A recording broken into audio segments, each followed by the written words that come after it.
그들의 발을 씻으신 후에 옷을 입으시고 다시 앉아 그들에게 이르시되 내가 너희에게 행한 것을 너희가 아느냐. 너희가 나를 선생이라 또는 주라 하니 너희 말이 옳도다. 내가 그러하다. 내가 주와 또는 선생이 되어 너희 발을 씻었으니 너희도 서로 발을 씻어주는 것이 옳으니라. 내가 너희에게 행한 것 같이 너희도 행하게 하려 하여 본을 보였노라. 내가 진실로 진실로 너희에게 이르노니 종이 주인보다 크지 못하고 보냄을 받은 자가 보낸 자보다 크지 못하나니 너희가 이것을 알고 행하면 복이 있으리라. 내가 너희 모두를 가리켜 말하는 것이 아니니라. 나는 내가 택한 자들이 누구인지 알미라. 그러나 내 떡을 먹는 자가 내게 발꿈치를 들었다 한 성경을 응하게 하려는 것이니라. 지금부터 일이 일어나기 전에 미리 너희에게 일러둠은 일이 일어날 때에 내가 그인 줄 너희가 믿게 하려 함이로라. 내가 진실로 진실로 너희에게 이르노니 내가 보낸 자를 영접하는 자는 나를 영접하는 것이요 나를 영접하는 자는 나를 보내신 이를 영접하는 것이니라.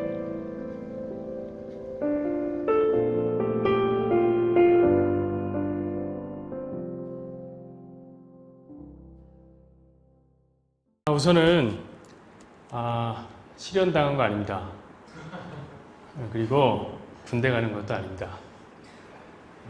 알아두십시오. 다 설교가 끝날 때 되면 왜 저렇게 새로운 모습으로 오셨는가 압니다. 우리 설교자들은 다 설교에 맞춰서 살기 때문에. 우리 영경자매가 해준 말씀으로 상속자들이라는 제목으로 우리 함께 말씀을 나누기를 원합니다. 최근 한국 사회를 가장 뜨겁게 달구고 있는 것이 무엇일까 라고 한다면 저는 법무부 장관 후보에 오른 조국 후보자의 이야기라고 저는 생각합니다. 모든 뉴스의 블랙홀이에요. 그래서 어떤 뉴스도 조국 후보자의 뉴스 앞에서는 흔적도 없이 그냥 다 사라져버리는 이야기, 주인공이죠. 가만 보니 여론이 별로 안 좋아요. 그렇죠.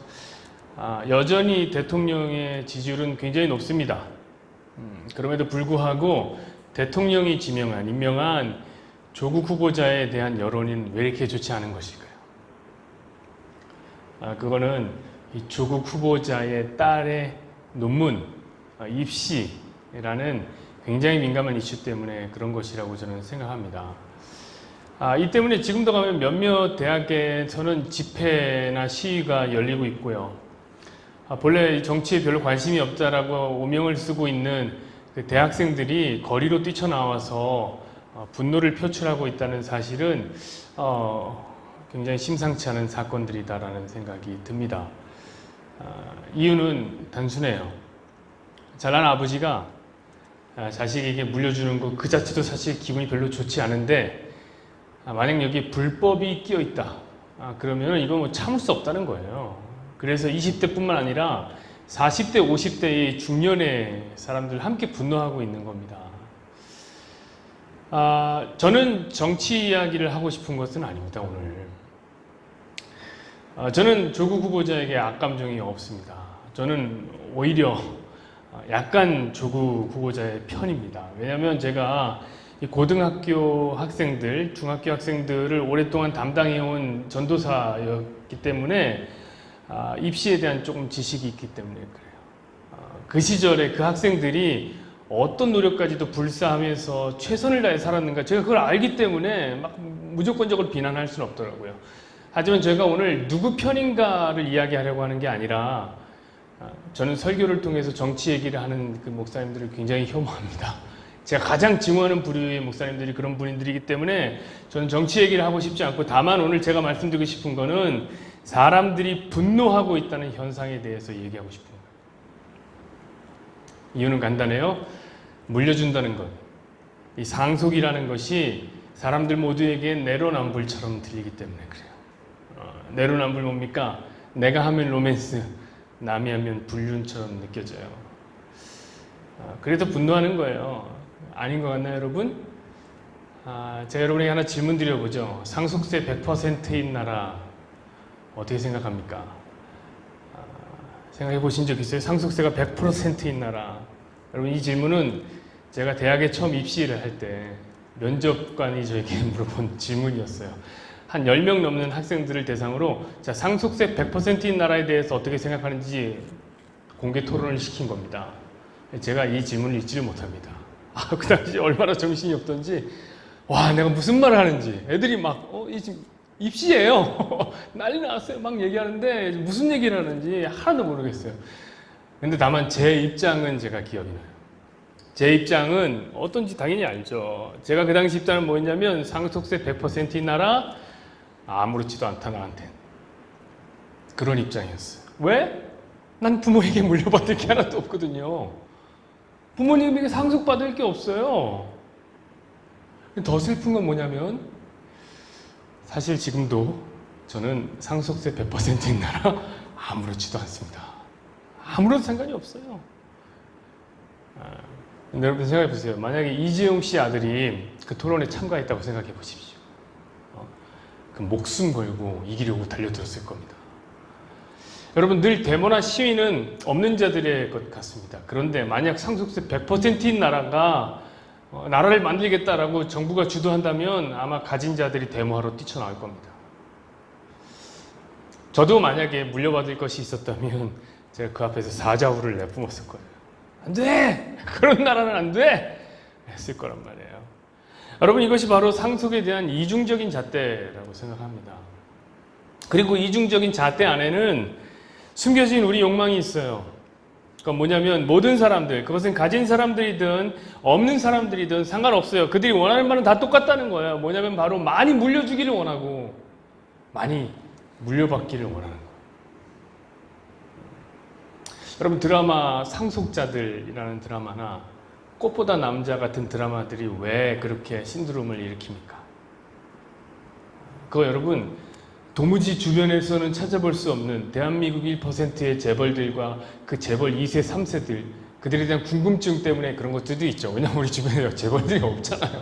없으니까 궁금할 수도 있어요. 그러나 더 큰 건 뭐냐면 그 흥의 이유가 뭐냐면 저는 부러움이라고 생각해요.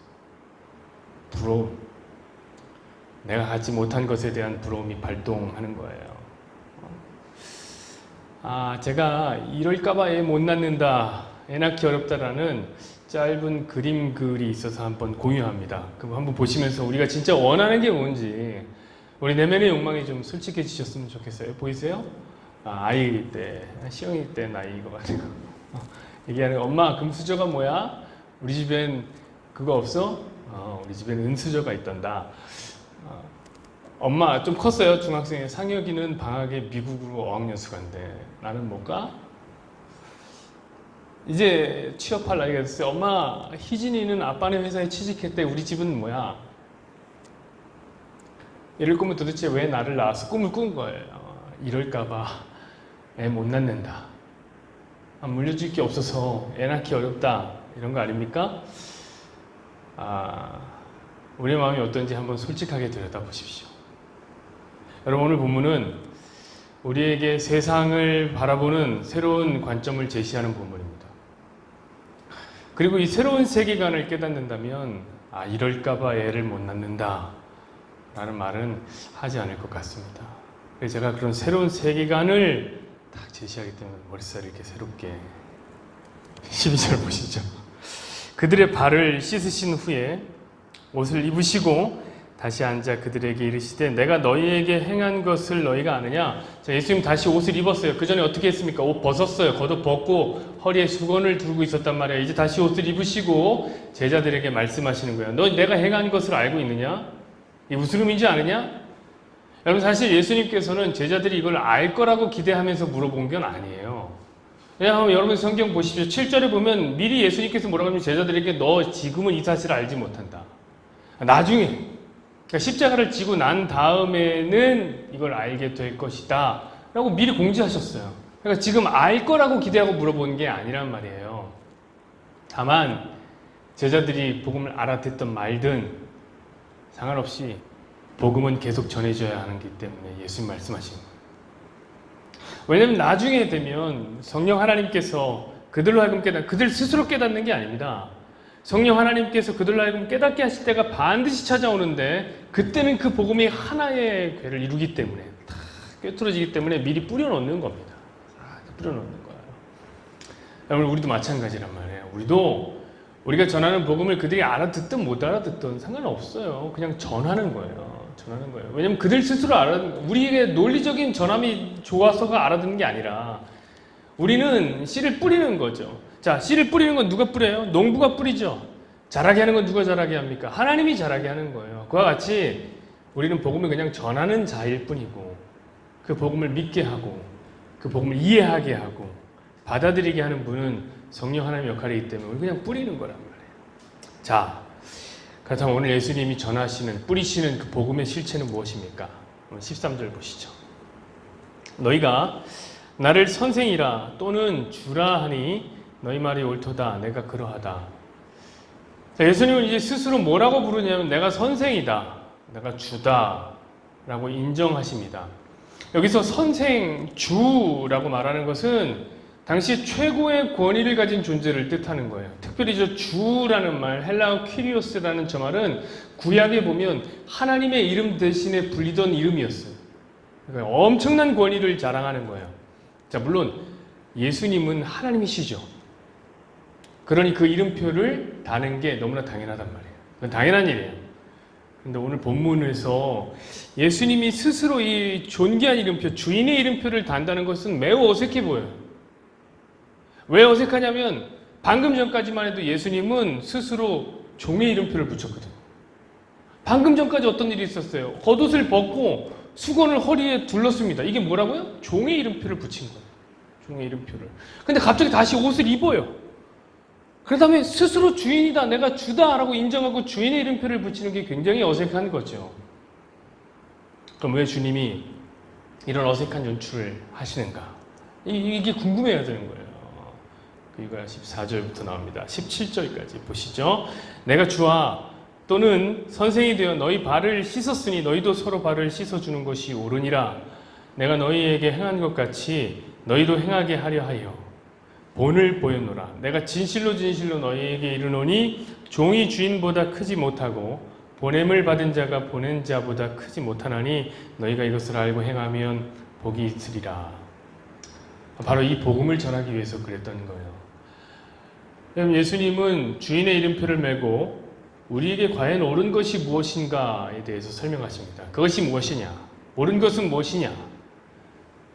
주와 선생이 예수님이죠. 발을 씻겨 주었으니 너희도 서로 발을 씻겨 주는 것이 옳다라고 얘기하시는 거예요. 이 말은 어떤 얘기냐면 정확하게 얘기합시다.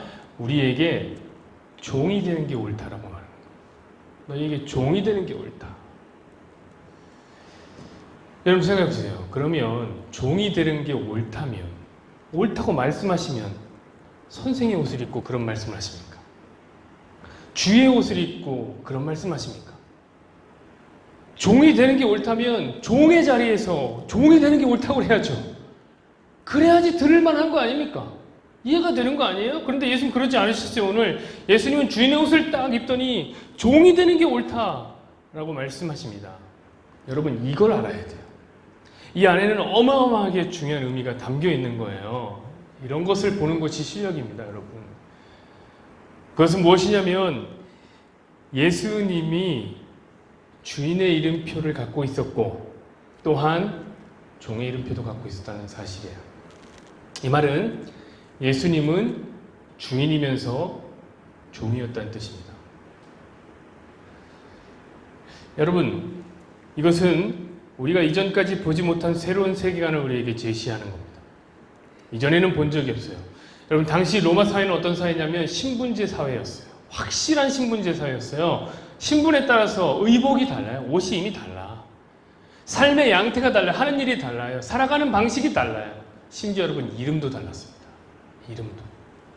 로마에는 이름이 세 가지로 구성되어 있어요. 이렇게 구성되어 있단 말이에요. 근데 그 이름만 봐도 그가 어떤 가문인 줄 알았어요. 그가 어떤 사람인지가 다 드러나는 거예요. 종은 종의 이름이 있었다니까요.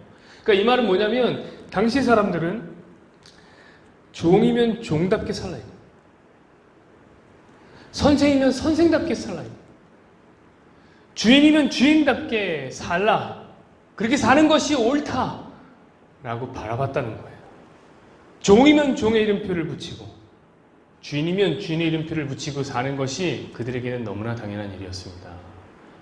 그리고 그들은 그 이름을 대에서 대를 거쳐서 물려줬어요. 당연히 물려주는 사람이나 물려받는 사람이나 좋은 이름을 물려받고 싶었겠죠. 좋은 가문의 이름을 물려받고 싶었겠죠. 왜? 종 되고 싶어하는 사람이 없으니까요. 전부 주인이 되고 싶으니까요. 그래서 로마인들의 방향성은 어디냐면 종이 아니라 주인이었다. 주인. 그게 로마인들의 방향성이었어요. 그런데 이 세계관이 과연 로마인들만의 세계관이냐 이 말이에요. 아니란 말이에요. 오늘날 우리가 살아가는 세상 역시 이 로마의 세계관을 갖고 있어요.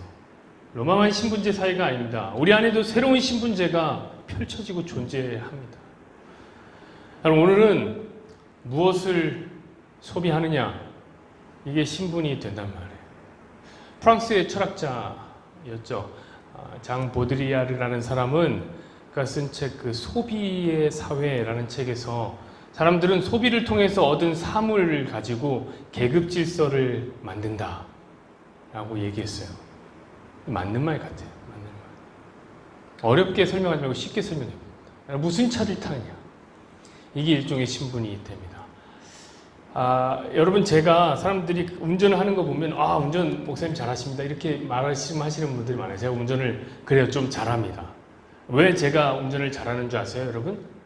그 이유는 제가 전에 탄 차가 마티즈였기 때문에 그래요. 여러분 마티즈로 운전하잖아요. 도로 딱 나가잖아요. 죽어도 안 비켜줘요. 절대 안 비켜줘요. 제가 가진 힘과 실력과 모든 노고를 거기에 쏟아부어서 막 들어가야 돼. 살짝 껴들어가면 안 비켜주고 막 이렇게 해야지 겨우 들어간단 말이에요. 근데 여러분 딱 봐도 비싸 보이는 차가 있잖아요. 이게 슥 들어오잖아요. 길이 열려요. 진짜 운전해 보신 분들은 압니다. 응급차도 아니에요. 사이렌도 안 울렸는데 차가 슥 앞을 착 내줘요. 앞을 내줘요. 부딪히면 안 되거든요. 제가 운전을 해도 마찬가지예요. 앞에 비싼 차가 딱 가면 알아서 안전거리를 유지해요. 제가 아이고 제가 만약에 몰라요. 그거 앞에 차 있는지 모르고 옆에 있는 사람이 알려줘. 야야야 앞에 벤치 간다 알려주면 제가 기가 막히게 알아들어요. 지금은 안전거리를 유지해야 되는 때다. 싹 두는 거죠. 여러분 그러니 운전을 잘하고 싶잖아요 여러분? 그러면은 마티즈를 타세요. 그럼 알아서 운전이 연습이 돼요. 운전이 좀 미숙하다. 비싼 차를 타세요 여러분. 그러면 그냥 막 넣어준단 말이에요. 과거에 그 조선시대 있잖아요. 조선시대에 정승들이 싹 길을 가면은 그 마차나 말 앞에서 길을 내는 사람이 있어요. 아세요? 혹시? 물러거라! 대감님 행차시다! 하는 사람들이 있단 말이에요. 길을 내는 사람들이 있어요. 여러분 오늘날에는 벤치가 정승이죠. 가면 길을 내요. 소비가 계급사회를 가져오는 거예요. 그래서 더 나은 소비를 위해서 무슨 직업을 가지고 있느냐가 신분이 되는 거예요. 심지어 무슨 대학에 갔느냐가 신분이 되는 거예요. 왜냐하면 좋은 대학에 가면 자연스럽게 많은 연봉으로 이어질 확률이 높으니까요. 그런데 여러분 이 소비사회에서 가장 큰 신분이 뭔지 아세요? 어떤 직업을 갖고 있느냐? 어떤 대학에 들어가느냐? 이거 아니라고. 진짜 신분은 뭐냐면 누구에게 상속받느냐예요. 얼마나 많은 것을 물려받을 것이느냐. 여러분 이것은 매우 확실한 신분입니다. 예전에는 개천에서 용이 났습니다. 요즘엔 거의 안 나온대요. 안 나온대요. 한간에 들리는 소문으로는 4대강 때문에 개천이 다 말라서 용이 못 산대요. 미꾸라지도 살기 힘들다고 하더라고요. 그래서 여러분 개천에서는 용이 나는 게 아니라 욕이 나온다고 하더라고요. 그래서 여러분 진짜 좋은 상속을 바라는 것밖에 없는 거예요. 상속이고 신분이기 때문에 그러는 거예요. 오죽하면 여러분 요즘에 아이들한테 가서 물어보십시오. 꿈이 뭐냐? 라고 물어보면요 애들이 꿈이 없대요. 왜 꿈이 없냐? 라고 물어보면 뭐라고 하는지 아세요 여러분? 아버지가 재벌이 아니어서 올 생에는 이번 생에는 꿈을 이루기 어렵대요. 그만큼이나 이 시대는 여러분 상속을 중시하고 있습니다. 이유는 확실해요. 주인처럼 살려. 주인으로 살려. 금수저로 태어나야 금수저로 살고, 흙수저로 태어나면 흙수저로 사니, 상속에 부러움을 느끼고, 제대로 된 상속을 못 받으면 분노가 치밀어 오르고, 분노가 치밀어 오르다 못하면 결국 포기하게 되는 거예요. 그런데 여러분, 그런 세상을 사는 우리에게 예수님은 다른 세계를 보여주고, 로마인의 세계관 속을 살고 있는 우리에게 새로운 세상을 예수님이 제시하는 거예요. 우리가 종으로 살지 않고 주인으로 살기 위해 혈안이 되어서 온갖 좋은 타이틀, 이름표를 달기 위해서 목숨 걸고 달려갈 때 예수님은 미친 듯이 달려가는 우리 어깨를 톡톡톡톡 치면서 자기 이름표를 보여주는 거란 말이에요. 거긴 주인의 이름표도 있지만 종의 이름표도 같이 적혀 있는 겁니다. 주님이 이렇게 말씀하시는 걸 들어보세요. 마태복음 20장 25절에서 27절 보시죠. 예수께서 제자들을 불러다가 이르시되 이방인의 집권자들이 그들을 임의로 주관하고 그 고관들이 그들에게 권세를 부리는 줄을 너희가 알거니와 너희 중에는 그렇지 않아야 하나니 너희 중에 누구든지 크고자 하는 자는 너희를 섬기는 자가 되고 누구든지 으뜸이 되고자 하는 자는 너희의 종이 되어야 하리라. 그럼 이것 보십시오. 여기 이방인의 집권자라고 말하면 로마인들이죠. 로마인들은 권세를 부리는 거예요. 권세를. 그 말은 이들은 힘의 논리로 사는 거예요. 힘으로 찍어 누르고 사는 거예요. 그리고 그 힘으로 뭐 하는 거예요? 주인 되려고 하는 거라고요. 주인이 되려고. 권세를 잡으려고 하는 거니까요. 근데 예수님이 열어주는 세계는 달라요. 크고자 하면 어떻게 알아요? 섬기는 자들. 으뜸이 되고자 하냐? 그러면 종이 되어야 한다는 거예요. 이 말을 오해해서 들으면 안 돼요. 이 말로 어떤 사람은 또 그래요. 진짜 큰 자가 되기 위해서, 난 큰 자가 되기 위해서 섬길 거야. 이렇게 또 생각하시는 분들이 있어요. 큰 자가 되기 위해서 섬겨야 돼. 이런 분들은 얼마나 많은지 몰라요. 이 말씀이 무엇을 우리에게 가르치는지를 모르고 섬기면 큰 자가 되니까 큰 자가 되기 위한 수단으로 섬김을 해야지, 이런 생각하시는 분들이 많다고. 특히 목회자 주변에 이런 분들 되게 많은 거 아세요, 여러분? 때때로 여러분 목회자들은 분에 넘치는 대접을 받을 때가 있습니다. 이건 내게 아닌데 그 정도 대접을 받아요. 교육자들이 모임을 하면 우리 봉급 수준으로는 그냥 국밥 먹는 게 최고예요. 국밥 한 그릇 먹으면 그냥 돼요. 그런데 말도 안 되게 비싼 음식을 먹을 때가 있어요. 뭐 장어집에 간다든지 뭐 이런 음식을 받을 때가 있어요. 이건 우리 수준이 아니에요. 우리 수준이 아니라고. 근데 그런 날은 대개가 뭐냐면 어떤 일이냐면 어떤 장로님이나 아니면 안수 집사님이 섬기는 날이래요. 그런 데를 꼭 그렇게 비싼 데로 가더라고요. 섬기긴 뭘 섬겨요? 제일 상석에 앉아갖고 말이야, 장로님. 담임 목사님 옆에 앉아갖고 모든 교육자들이 우러러보는데 뭘 섬기는. 그럼 대접을 받는 목회자가 담임 목사님이 섬겨주는 장로님이나 집사님을 축복하는 기도를 합니다. 그때는 부교육자들이 기도 안 해요. 기도하면 큰일 나요. 그때는 담임 목사님 기도해 주는 거예요. 손을 확 들고 하나님의 종들을 이렇게 섬겨주시니 장로님에게 하늘의 복을 누르고 흔들어 넘칠 만큼 부어주십시오. 누르고 흔들어 넘칠 만큼 멋진 표현이죠. 손대는 사업마다 일들마다 만사 형통의 복을 누리게 하시고 머리가 될지언정 꼬리가 되지 않게 해주십시오. 표현이 진짜 시인이에요, 시인. 욕심도 많아요. 여러분 통에 물건 넣어봤어요? 통에 물 넣으면 누르고 이렇게 흔들면 물건이 쑥 들어간단 말이에요. 축복을 그렇게 해달라는 거예요. 조금도 빈 공간이 없이 축복을 해달라는 거예요. 그러고도 넘치게 해달라는 거예요. 여러분, 오늘 예수님이 과연 이런 말씀을 하고 있는 겁니까? 그거 아니란 말이에요. 주인의 자리를 얻기 위해서 종의 자리로 가라는 게 아니에요. 그건 방향성이 여전히 어딥니까? 여전히 위로 올라가는 방향성이잖아요. 방향성 자체가. 주님은 그런데 새롭게 말씀하시는 거예요. 종의 자리가 곧 주인의 자리다. 왜냐하면 우리 주인이 종의 모습을 입고 오셨기 때문에 그렇습니다. 한번 마태복음 20장 28절, 아까 27절까지 보셨죠? 28절 보시란 말이에요. 인자가 온 것은 섬김을 받으려 함이 아니라 도리어 섬기려 하고 자기 목숨을 많은 사람의 대속물로 주려 함이니라. 예수님은 아래로 내려오셨다. 성경은 섬김을 가리켜 뭐라고 얘기하냐면 종이 주인 되는 게 아니라 주인이 종 되는 거라고 말씀하십니다. 그러면 여러분 섬김을 받는 대상이 종이 됐으니까 종이 섬겨주니 받는 대상이 종이든지 주인이든지 양민이든지 평인이든지 누구든지 상관없이 그가 주인 되는 거 아니에요? 받는 대상이 주인 되는 거예요. 높이는 거죠. 나를 낮추고 상대방을 높이는 거. 이게 여러분 섬김이라고. 당연히 방향성은 아래로 내려가는 거예요. 사랑하는 여러분, 이런 방향성을 가진 섬김을 다른 말로 뭐라는 줄 알아요? 자기 부인이에요. 자기 부인. 그러니까 이 말씀은 또 자기 부인이에요. 왜? 아담하 모든 인생들은 나를 중심으로 살아갑니다. 나 중심이에요. 뭐든지 내 생각으로 살아요. 내가 우주의 중심이에요. 근데 나를 잠깐 잠깐 주변부로 밀어 저리 가봐라 하고 나를 미루는 거예요. 주변부로. 그리고 너를 중심에 두는 걸 섬김이라고 하는 거예요. 그러려면 반드시 어떻게 해야 돼요? 나를 부인해야 돼요. 야, 나는 우주의 중심이 아니야. 나는 티끌이야. 나는 주인이 아니야. 나는 종이야. 그렇기 때문에 자기 부인이 필요한 거예요. 사실 오늘 시간만 많았으면 이걸로 더 많은 얘기를 하고 싶었어요. 그래서 여러분 성경이 말하는 섬김은 그리스도인들밖에 못하는 거예요. 하면서 쭉 풀어가려고 하면 한 3시간 걸려요. 그래서 오늘 넘어갑니다.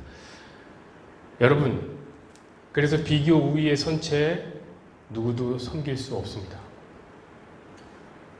아이고 저 불쌍한 아이들, 아이고 저 가난한 아이들, 불쌍해서 아이고 불쌍해라, 아이고 불쌍해라, 돕겠다. 섬김이 무엇인지 모르는 거예요. 유니세프 광고가 나옵니다. 피골이 상접한 아이들을 보면서 불쌍한 마음이 들어요. 아이고 어떻게 저놈들 저렇게 피골이 상접했냐. 그리고 집에 있는 내 아이를 봤는데 내 아이는 많이 먹어서 뼈가 뚜룩뚜룩 살이 찌고 막 이렇게 있어요. 그런 걸 보니 한편으로는 얘들한테 미안하기도 하고 한편으로는 감사하고 뿌듯하게 돼요. 에이 자식이 저거 부모 잘 만나갖고 잘 먹고 잘 사는 거. 에휴 저쪽이 불쌍한 놈들. 전화기를 듭니다. 5만 원 후원하기로 해요. 매달 5만 원. 그러고 나니 왠지 모르게 마음이 뿌듯하고 자기가 꽤나 좋은 사람이 된 것 같은 생각이 듭니다. 여러분 이건 성경이 말하는 섬김이 결코 아니에요. 이것은 주인의 위치에서 자선을 베풀고 아량을 베풀고 좋은 명성까지도 얻어간 것뿐입니다. 난 좋은 주인이야. 이게 얻어간 것뿐이에요. 그건 자기 부인이 아니라고. 오히려 자기를 확보한 섬김이잖아요. 이것이 바리새인들의 섬김과 뭐가 다릅니까? 여러분 바리새인들이 얼마나 구제하고 섬겼는지 아세요? 율법에 따라 구제하기를 힘썼습니다. 남들이 1만큼 했으면 거기는 3만큼 섬겼습니다. 근데 그들은 자기 의로움을 힘써 뽐내며 기도합니다. 여러분 예수님은 그런 바리새인들을 보면서 잘 섬겼다 이놈들아 라고 하지 않았어요. 멋지게 쌍욕을 날려주셨습니다. 종이 무엇을 실행한다고 여러분 칭찬을 바라는 게 말이 됩니까? 종이 무엇을 했다고 보상을 기대할 수 있나요? 그럴 수 없어요. 왜냐하면 종의 역할 자체가 섬기는 거란 말이에요. 누가복음 17장 7절에서 10절 보시죠. 너희 중 누구에게 밭을 갈거나 양을 치거나 하는 종이 있어. 밭에서 돌아오면 그더러 곧 와 앉아서 먹어라 말할 자가 있느냐? 도리어 그더러 내 음식을 준비하고 띠를 띠고 내가 먹고 마시는 동안에 수종 들고 너는 그 후에 먹고 마시라 하지 않겠느냐? 명한 대로 하였다고 종에게 감사하겠느냐? 이와 같이 너희도 명령받은 것을 다 행한 후에 이르기를 우리는 무익한 종이라 우리가 하여야 할 일을 한 것뿐이라 할지니라. 이거 보십시오. 종이 섬긴다고 해서 칭찬을 기대할 수 있나요? 종이 섬긴다고 보상을 기대할 수 있어요? 섬김 자체가 종의 일이에요. 그러니 섬김이라는 것이 자기 부인 없이는 안 되는 거예요. 나를 부인하고 종이 되어야 한단 말이에요. 그런 마음으로 비로소 남을 보면, 세상을 보면 어떻게 되냐면 나보다 남이 커 보이는 거예요. 그때 섬김이 가능한 거예요. 그러니까 불쌍해서 돕는 게 아니라고요. 불쌍해서 돕는 게 아니라 섬기는 일이 우리 일이기 때문에 돕는 거예요. 그걸로 무슨 보상을 바랄 게 없다고요. 그것이 오늘 성경이 얘기하는 예수님이 옳다고 말씀해 주시는 서로를 섬기는 섬김입니다. 서로의 발을 씻겨주는 섬김이에요. 그런 마음이 없다면 여러분 지금 당장 여러분이 하고 있는 섬김을 멈추십시오. 그것만이 답이에요.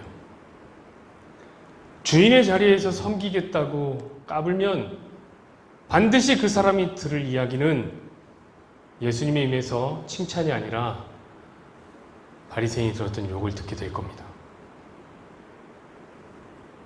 그러니 나중에 하나님이 마음을 주시면 그때 섬기세요. 섬김의 마음을 반드시 주실 겁니다.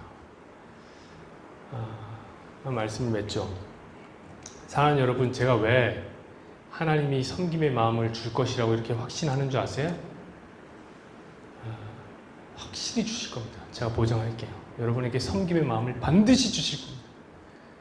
왜 그러냐면 우리가 그분의 상속자들이기 때문에 그렇습니다.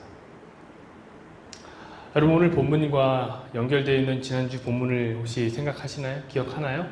어떤 얘기였습니까? 지난주 본문은 귀뚫은 종에 대한 이야기였어요. 그 이야기의 중심이 뭐였습니까?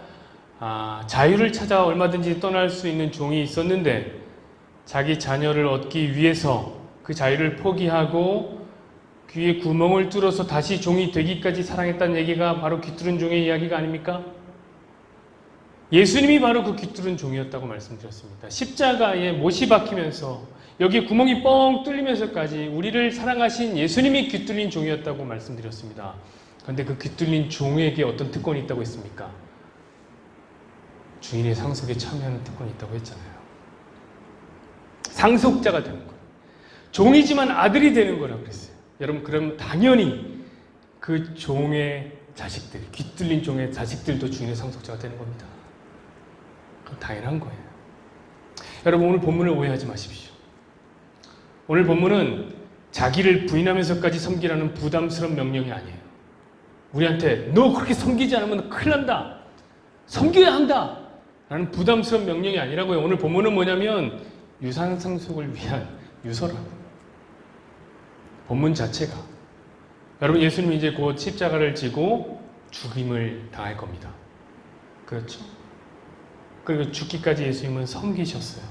왜냐하면 그것이 하나님께 받은 예수님의 상속이기 때문에 그래요. 예수님의 삶의 목적이라고요. 마태복음 20장 28절 다시 보시죠. 뭐라고요? 인자가 온 것은 섬김을 받으려 하는 것이 아니라 도리어 섬기고 많은 사람의 대속물로 자기 목숨을 주려 함이니라.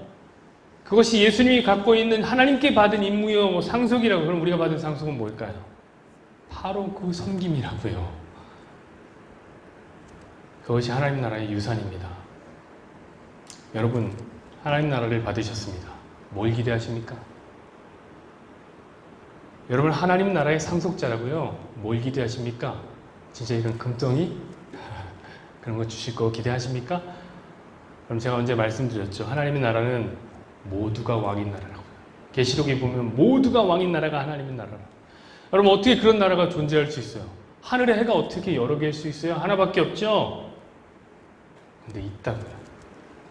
그런 나라 있다고요. 우리가 하늘의 해 하나밖에 없다고 생각하는 것은 이 세상의 세계관, 로마의 세계관으로 보기 때문에 그래요. 모두가 왕일 수 있다고요. 어떻게 하면 모두가 왕 됩니까? 모두가 섬기면 모두가 왕 된다고요. 얘도 섬기고 나 섬기고 쟤도 나 섬기고 얘도 나 섬기고 다 섬기면 저 왕이잖아요. 그럼 저는 그 섬김 받기만 할 거예요? 저도 섬길 거예요. 그럼 걔도 왕이에요. 쟤도 왕이라고요. 모두가 섬기는 나라, 그것이 하나님 나라입니다. 예수님은 그 하나님의 나라의 상속을 우리에게 물려주고 있는 거예요. 지금. 그래서 예수님이 주인의 옷을 다시 입은 거라고요. 말씀드렸죠? 종이 진짜 좋은 거면 종의 옷을 입고 종이 되라. 이렇게 말씀하셔야죠. 근데 안 그러셨어요. 주님은 다시 옷을 걸치시고 나 주인이야. 주인의 이름표를 단단 말이에요. 왜요? 지금 상속 중이니까요. 주인이 상속하지 종이 상속합니까? 그리고 무엇을 상속하냐면 종의 자리를 상속하는 거예요. 진짜 기가 막힌 얘기죠.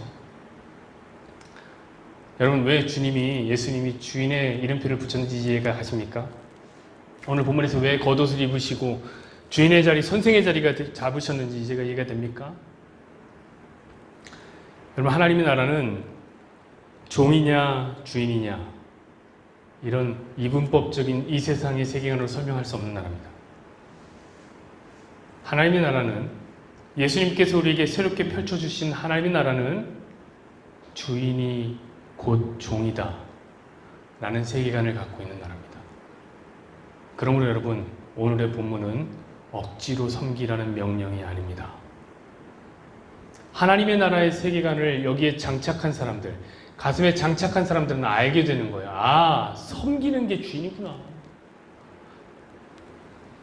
그럼 무슨 보상이 필요하냐고, 무슨 보상이 있어서 섬기게 되는 거냐고. 아니라, 그렇게 상속받은 대로 섬기는 사람은 결코 자랑하지 않습니다. 내가 그때 이렇게 섬겼잖아, 내가 이때 이렇게 섬겼잖아, 이런 얘기 안 하세요. 우리 재현 형제가 그때 고기 구워 먹으러 갔을 때 고기 구웠는데, 야, 내가 고기 구웠잖아, 이런 얘기 안 하잖아요. 아, 이거 얘기하면 안 되는데, 먼저 상을 받는 건데 상을 제가 뭐 까먹었습니다. 그런 얘기 안 한다고. 우리 섬긴다고, 누굴 섬겼다고 얘기 안 한다고요. 그런 거. 그 우리의 일인데 뭘 그걸로 섬기냐고 얘기하냐고. 사랑하는 여러분, 여러분은 하나님 나라를 상속받은 상속자들입니다. 그렇다면 우리가 하나님 나라 갈 때까지 그 받은 거 잘 쓰고 가야죠. 꼭꼭 묶어 두실 겁니까? 잘 섬기면서 하나님 나라 가기까지 우리 섬기면서 살자고요. 대신 하나님 마음을 주시면 하는 겁니다. 그냥 막 억지로 하는 거 아니에요. 자랑하듯이 하는 거 아닙니다.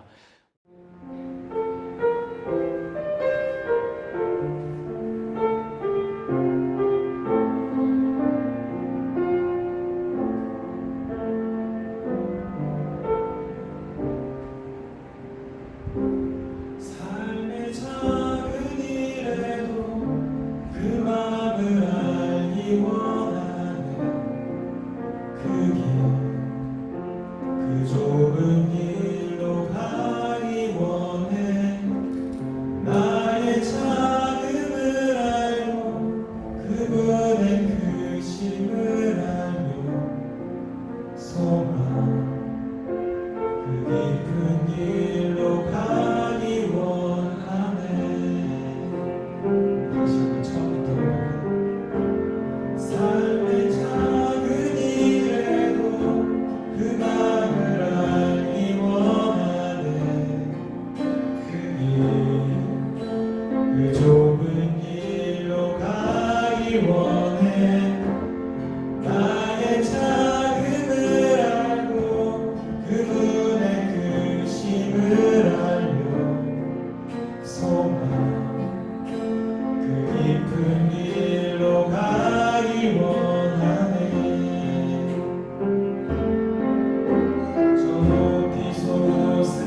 깊은 길